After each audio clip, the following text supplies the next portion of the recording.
Hello everyone, welcome to my YouTube channel Alex coaching classes.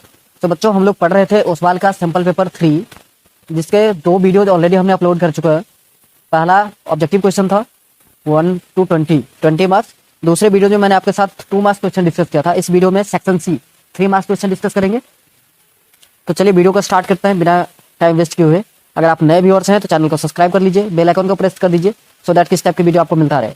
और आपने वो 2 video भी नहीं देखा है, इस वीडियो के डिस्क्रिप्शन में आपको लिंक मिल जाएगा, वहां से आप डायरेक्ट उस वीडियो पे जा सकते हैं।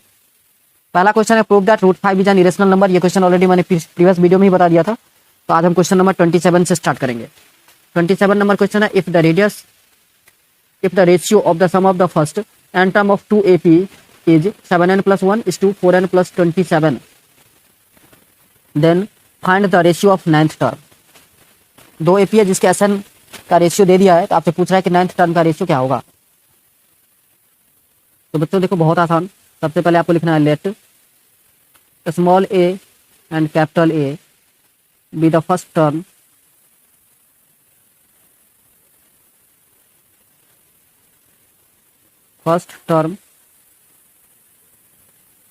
And small d and capital D be the common difference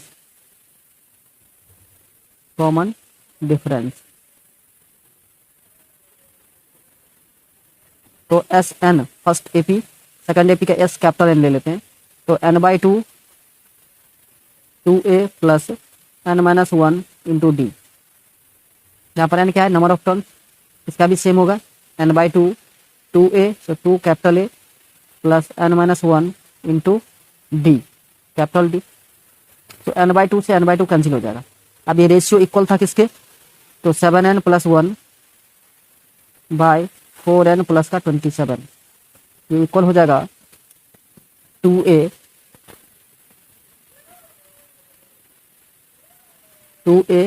plus n-1 into D, 2A plus n-1 into D। अब यहाँ पर हमें क्या करना है कि n जो है वो आपको पुट कर देना है 17। आप कहोगे सर आपको 17 पता कैसे चला कि n 17 ही पुट करना है। तो बच्चों देखो, हमें क्या निकालना है, 9th टर्म का रेशियो निकालना है। तो A9 क्या होगा, A प्लस का 8D। Clear, okay. अब यहाँ अगर हम इसको 2 से मल्टीप्लाई कर देते क्या हो जाएगा, 2A प्लस का 16D। अब यहाँ पर देखिए, अगर मैं 17 पुट करता हूँ n का वैल्यू, तभी तो ये होगा 2A 17 - 1 16D। समझ में आ रहा है। तो n का वैल्यू 17, तो 7 into 17 plus 1 divided by 4 into 17 plus 27 is equals to 2A plus 16D, और नीचे भी सेम 2A प्लस 16D। अब आप इसको सॉल्व कर लेंगे तो आंसर आएगा 17 से बजा 190 plus 1 121 divided by 120 divided by, तो सॉल्व करेंगे तो 95। सिंप्लीफाई कीजिए, 24 5 जा और 19 5 जा, तो रेशियो क्या आया बच्चों, 24:19। यही आपका आंसर है। चलिए नेक्स्ट क्वेश्चन है हमारा 28 नंबर। 28 में कह रहा है, so that the equation 1 + 4 + 7 + 10 + ... x is equal to 287। Okay, तो देखिए यहाँ पर एक AP है जिसका फर्स्ट टर्म A जो है आपको 1 है, तो 28 नंबर है। A क्या है, 1, तो A = 1। कॉमन डिफरेंस D = हो जाएगा आपका 4 - 1 दैट इज 3। समझ में आ रहा है। और दूसरा चीज SN गिवन है कितना, 287। समझ में आ रहा है। चलिए अब यहाँ पर जो हम SN का वैल्यू लगा देते हैं। फॉर्मूला होता है n/2 2A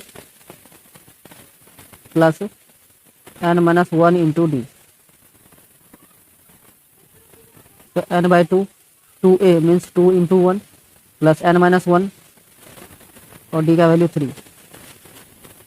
समझ में आ रहा है आप सबको।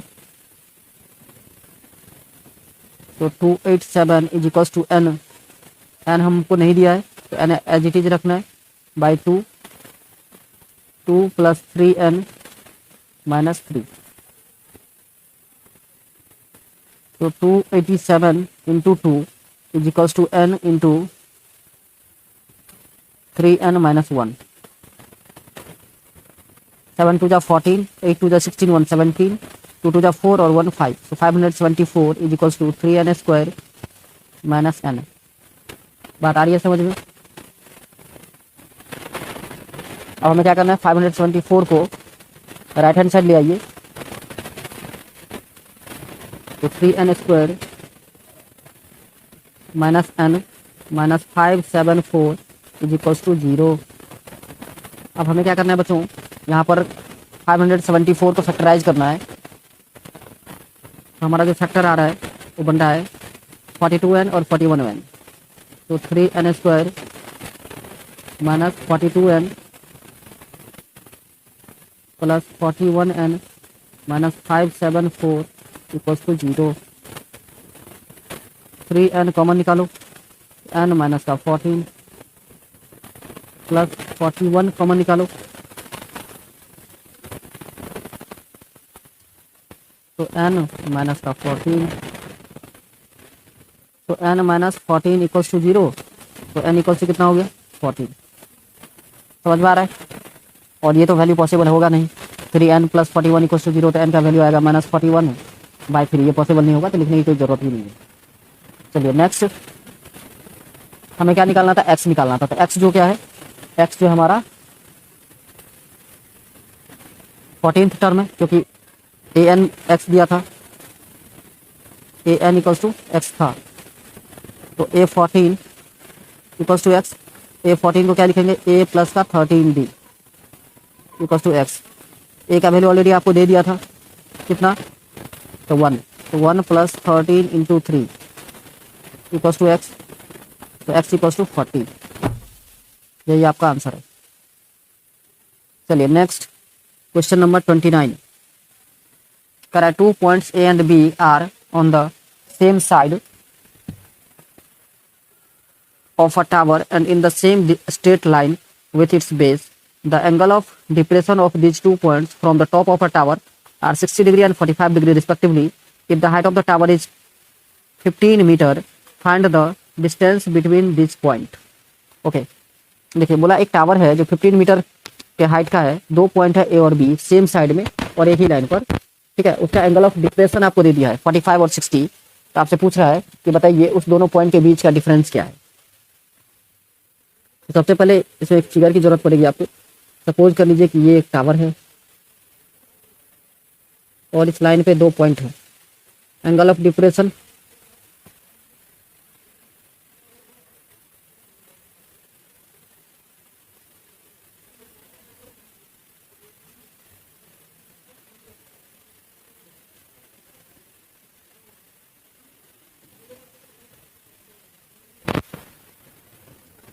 ये रहा आपका 45 डिग्री एंगल ऑफ डिप्रेशन।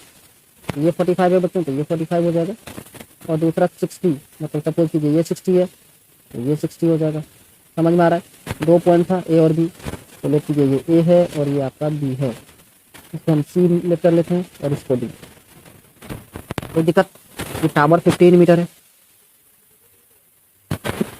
अब आपको थोड़ा सा डिस्क्रिप्शन लिख देना है, 1-2 लाइन, ज़्यादा नहीं, 1-2 लाइन डिस्क्रिप्शन की जरूरत पड़ती है। आपने क्या क्या ड्राइंग किया है। तो late A and B, let CD be the tower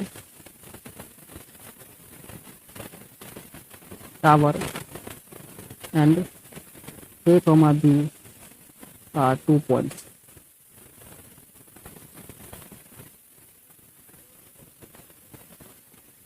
So in triangle BCD, BCD में आप ध्यान से देखेंगे तो tan 45 degree is equals to होगा CD बाई BC। अब tan 45 का वैल्यू 1 होता है, तो 1 इज इक्वल्स टू CD दे दिया आपको 50 बाई BC। क्रॉस मल्टीप्लाई कर दीजिए तो BC इक्वल्स टू आ गया आपका 15 metre. Now in triangle ACD, tan 60 degree, तो tan 60 डिग्री हो जाएगा आपका सी डी अपॉन में ए सी। तो सी डी है 15। अब यहाँ सी डी का वैल्यू जो आपको ऑलरेडी दे दिया है 15 मीटर, और 1060 का भी वैल्यू पड़ता है, √3 होता है। ठीक है, तो यहाँ पर सब वैल्यू सब्स्टिट्यूट कर दीजिए। तो √3 is equals to C D 15 by नीचे क्या आ जाएगा, तो ए सी। अब आप क्रॉस मल्टीप्लाई कीजिए, तो √3 into A C is equals to 15। तो ए सी इक्वल्स टू आएगा 15 डिवाइडेड बाई √3। अब आपको क्या करना है, रेशनलाइज। तो √3 से मल्टीप्लाई कर लीजिए ऊपर और नीचे। तो 15 √3 डिवाइडेड बाई 3। तो 3 1 जा 3, 3 5 जा 15। तो कितना है बच्चों, 5 √3। ये ए सी का वैल्यू है, किसका, ए सी का। अब हमें वैल्यू किसका निकालना था, हमें दोनों पॉइंट के बीच का डिफरेंस निकालना था, मतलब ए बी निकालना था। तो ए बी इक्वल्स टू हो जाएगा बी सी माइनस का ए सी। तो बी सी कितना था, 15 माइनस 5 √3। अब यहाँ से आप चाहो तो यहीं तक आप आंसर छोड़ सकते हो, या फिर 5 कॉमन निकाल लेंगे आप। तो 5 3 जा 15, 3 माइनस का √3 मीटर, यही आंसर है। बताइए समझ में। चलिए नेक्स्ट क्वेश्चन देखते हैं। ये था हमारा क्वेश्चन नंबर 29। अब 29 का और पार्ट भी है, तो 29 का और पार्ट देखते हैं। कह रहा है an aeroplane is flying at a height of 300 metre above the ground. Okay, एक एरोप्लेन है जो 300 अबव द ग्राउंड फ्लाई कर रहा है। Okay next, flying at this height the angle of depression from the aeroplane of 2 point on both bank of a river in the opposite direction are 45 and 60 degree. अच्छा, अब aeroplane के दो different direction में 2 point है, 2 river का bank है, जिसका angle of depression आपको दे दिया 45 और 60 डिग्री। कह रहा है find the width of the river. तो रिवर का विड्थ निकालना है। बात आ गई समझ में। इसमें भी फिगर की जरूरत पड़ेगी। तो सपोज कीजिए कुछ इस टाइप का फिगर बनाने वाले हैं हम। ध्यान से देखिएगा इस फिगर को, तो आपको समझ में आ जाएगा। सपोज कीजिए ये पोजीशन है हमारा एरोप्लेन का, और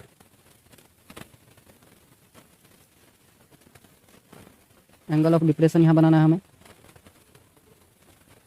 ये हो गया आपका प्लेन का हाइट, ये 90 डिग्री बनेगा। ये आपको दे दिया है 300 मीटर, 300 मीटर। सपोज कीजिए ये पॉइंट P है, QR। अब एक बोला था एंगल ऑफ डिप्रेशन जो है वो दे दिया आपको 45। तो सपोज कीजिए ये 45 है, तो ये भी 45 हो जाएगा। आप 45 60 किसी भी साइड ले सकते हो, कोई फर्क नहीं पड़ेगा। 60, तो ये आपका 60 डिग्री। समझ में आ रहा है। चलिए आपको डिस्क्रिप्शन में 1-2 लाइन लिखना है, ज़्यादा नहीं, 1 या 2 लाइन लिख दीजिए तो बहुत है।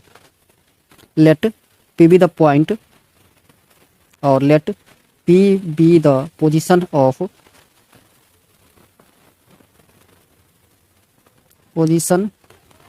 ऑफ एरोप्लेन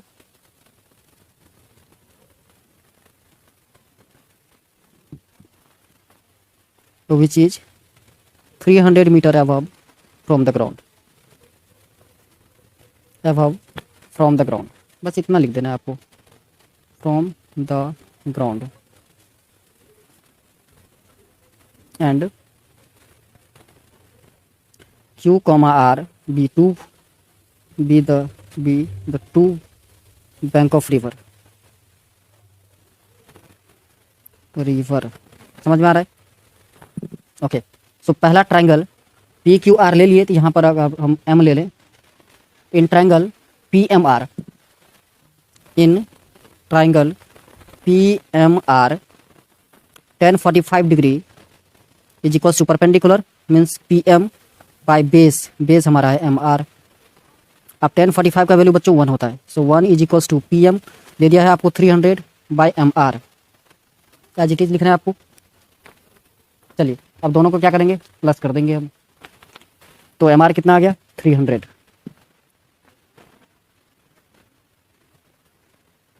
तो MR जो है हमारा तो कितना आ गया, 300 metre.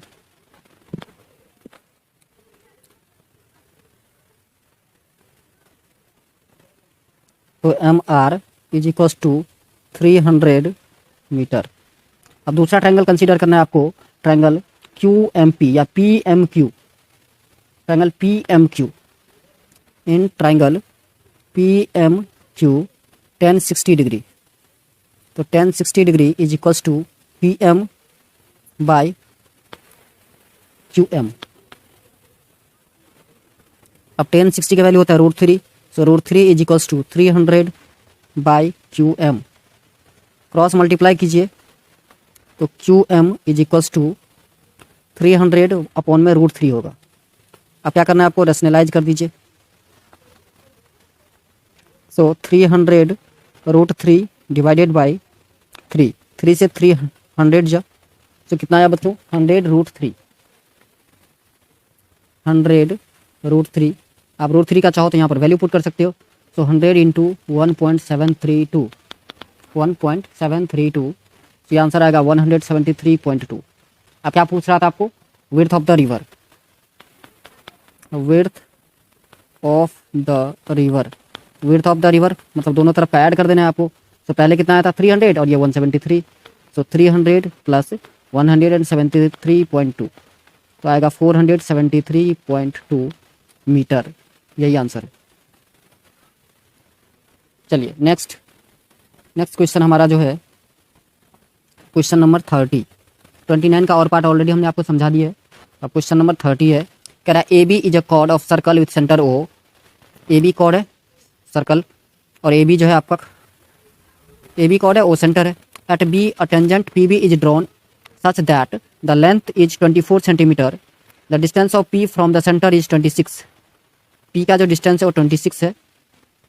If the chord A B is 16 centimetre, find the distance of the chord from the centre of the circle. Okay, तो देखिए यहाँ पर क्वेश्चन में फिगर दे दिया है, उसी फिगर पे कोई कंस्ट्रक्शन अगर होगा तो उसी फिगर पे हम आपको करके दिखा देंगे, ठीक है ना। ज़्यादा कुछ हम करने वाले हैं नहीं इस फिगर के साथ। तो देखिए इसी फिगर को मैं थोड़ा सा जूम कर देता हूँ ताकि आप लोगों को दिख जाए। देखिए यही फिगर है, ओके। तो यहाँ पर बता दिया कि पी बी जो है टेंजेंट है। अब हम क्या करने वाले हैं, इस दोनों को ज्वाइन कर देंगे। इसको सबसे पहले हम ज्वाइन करेंगे ओ और बी को, ओ और बी को ज्वाइन करने वाले हैं ब्लैक कलर से।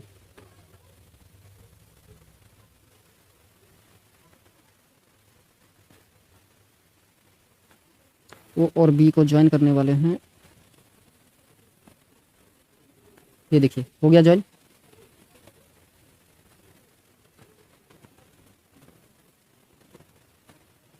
देखिए बिल्कुल परफेक्ट जुड़ा है। और दूसरा एक परपेंडिकुलर यहाँ भी,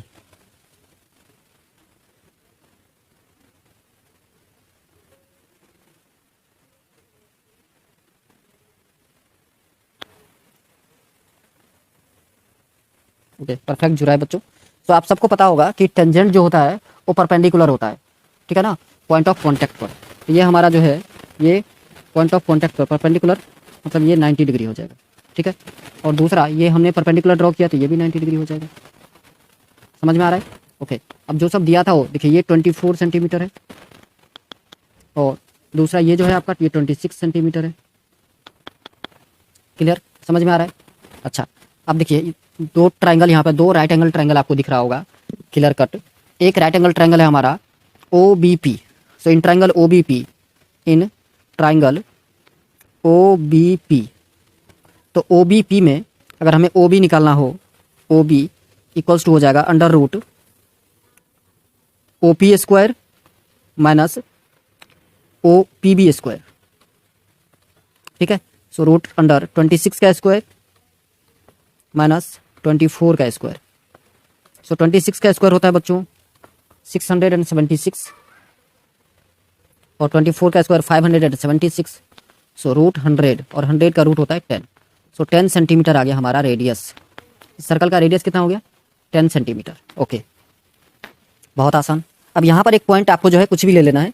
तो ए बी था, सपोज कीजिए हमने सी ले लिया, तो अब ए सी क्या हो जाएगा हमारा ए सी जो होगा वो रेडियस जो होता है वो कॉर्ड को हमेशा बाइसेक्ट करता है। तो A C equals to half of A B. अब ए बी कॉर्ड दे दिया था हमें कितना, 16 मीटर, तो हाफ ऑफ 16, 2 1 जा 2, 2 8 जा 16, सो 8 मीटर आया। अब फिर से एक दूसरा राइट एंगल ट्रायंगल आपको दिख रहा था दिख रहा होगा OBC, तो इन ट्राइंगल OBC हमें वैल्यू किसका चाहिए था, तो OC का, तो OB स्क्वायर OC चाहिए अपने को, तो OC is equals to under root OB square, hypotenuse है, तो OB square minus BC square. अब OB कितना है, तो OB जस्ट अभी हमने फाइंड आउट किया है 10, तो अंडर रूट 10 का स्क्वायर माइनस 8 का स्क्वायर। तो बच्चों 10 का स्क्वायर होता है 100 और 8 का स्क्वायर 64, तो 100 माइनस 64 माइनस करेंगे आप तो रूट 36 और 36 का रूट होता है 6, तो 6 सेंटीमीटर आएगा। ये हमारा OC, यही हमें वैल्यू निकालना था, यही आंसर है आपका।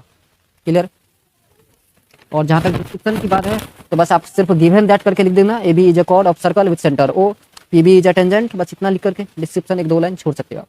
जो जो गिवन था वैल्यू वो भी आप चाहो तो लिख सकते हो, ठीक है ना।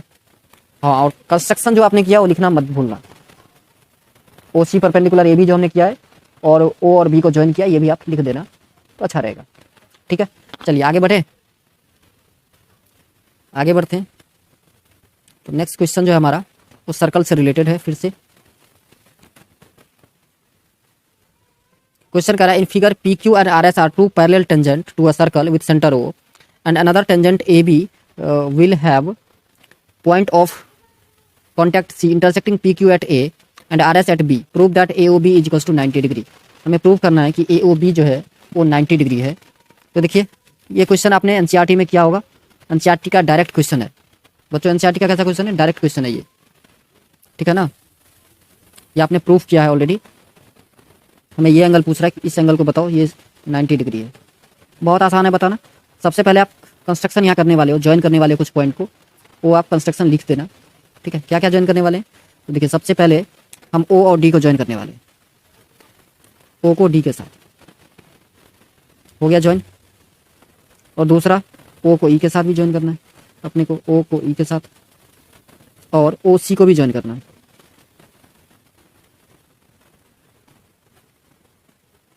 समझ में आ गया। तो है वो सब लिखना जरूरी होता है। आप चाहो तो लिखो, नहीं चाहो तो मत, नहीं लिखना जरूरी ही है, ऐसे समझो आप। डिस्क्रिप्शन बच्चों उतना ही लिखना है जितना गिवन है। जैसे देखो ना, जो गिवन है ना वही मैं डिस्क्रिप्शन लिख दूंगा। आप देखो, given that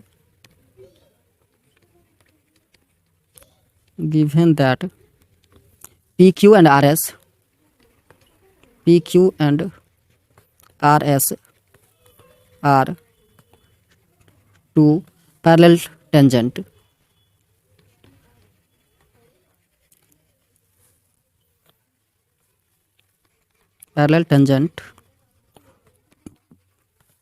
to a circle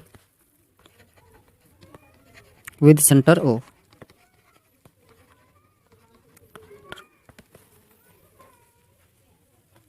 construction अगर आपको लिखना हो तो आप लिख सकते हो, कंस्ट्रक्शन ज्वाइन, हमने क्या सब ज्वाइन किया है, OD OE एंड OC, बस इतना सा किया है हमने, ठीक है, और तो कुछ किया नहीं है।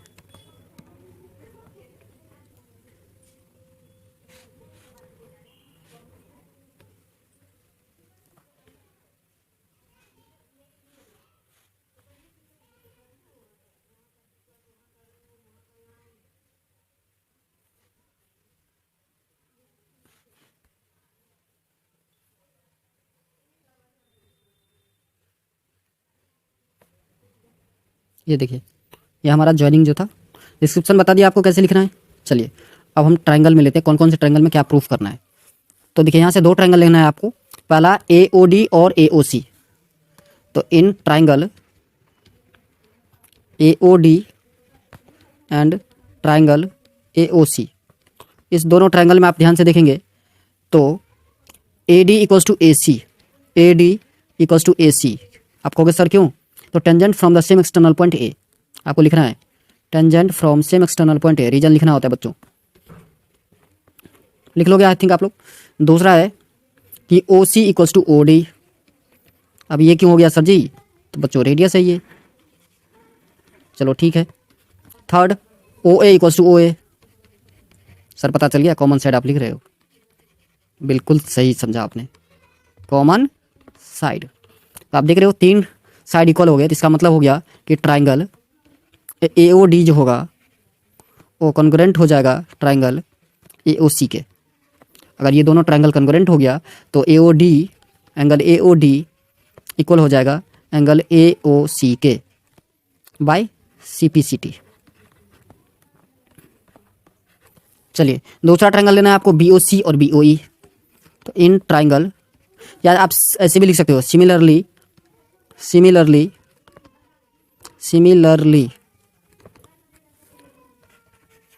ट्राइंगल BOC कॉन्ग्रुएंट BOE और angle BOC equals to BOE। अब देखिए यहाँ पर ये एक लाइन दिख रहा होगा आपको, DE एक लाइन है। So angle AOD plus angle AOC plus angle BOC plus angle BOE equals to 180 degree. अब देखिए हम अभी जस्ट प्रूव कर दिए कि AOD AOC के बराबर है। So two angle AOC plus angle BOC equals to 180 degree. अब देखिए 2 से 90 बार में, अब AOC और BOC ये दोनों मिलके क्या बना रहा है, AOB। So angle AOB equals to 90 degree, proved.